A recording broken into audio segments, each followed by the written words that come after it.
Let me help mommy do the laundry, okay? Let me open it. Open the lid. Open it. Open it.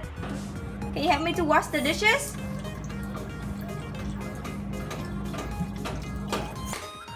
Can you help mom to pick up toys?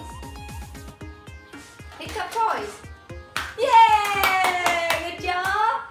If I were a mom, I would like you guys to help me with these chores. Nếu cô mà là mẹ á, thì cô sẽ cần các con giúp một số việc lặt vặt như sau.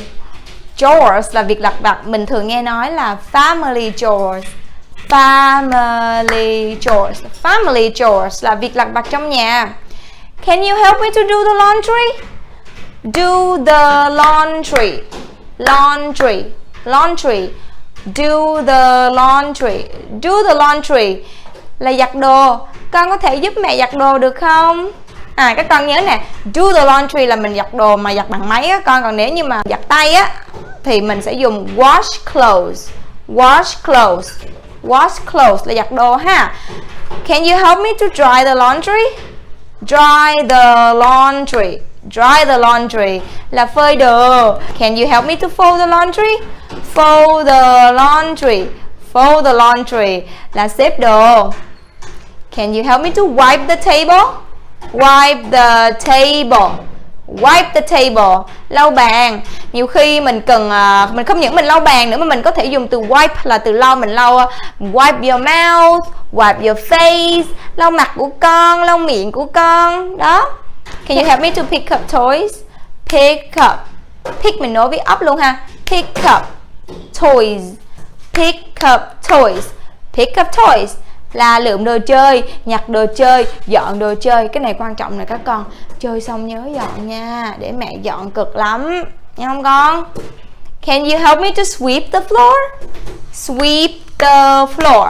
Sweep the floor. Các con nhớ từ sweep nè, là âm y dài, mình dài, mình banh miệng ra ha, giống như mình cười ha. Sweep. Sweep the floor. Quét nhà. Nhiều gia đình không có dùng chổi mà dùng máy hút bụi á, thì mình có thể nói là vacuum. Vacuum the floor. Vacuum the floor. Can you help me to vacuum the floor?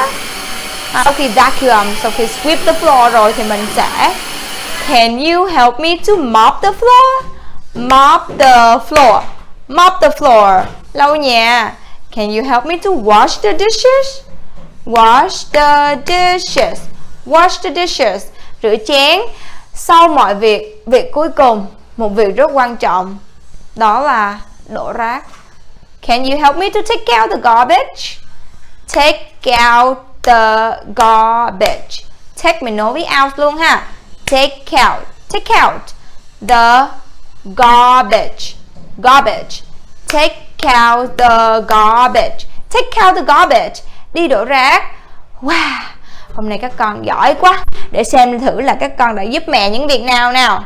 Các con đã giúp mẹ là do the laundry, dry the laundry, fold the laundry, wipe the table, pick up toys, sweep the floor, mop the floor, wash the dishes, take out the garbage. Wow, các con giỏi quá. Hy vọng là ngày nào các con cũng giúp mẹ như vậy nha. Cảm ơn các con.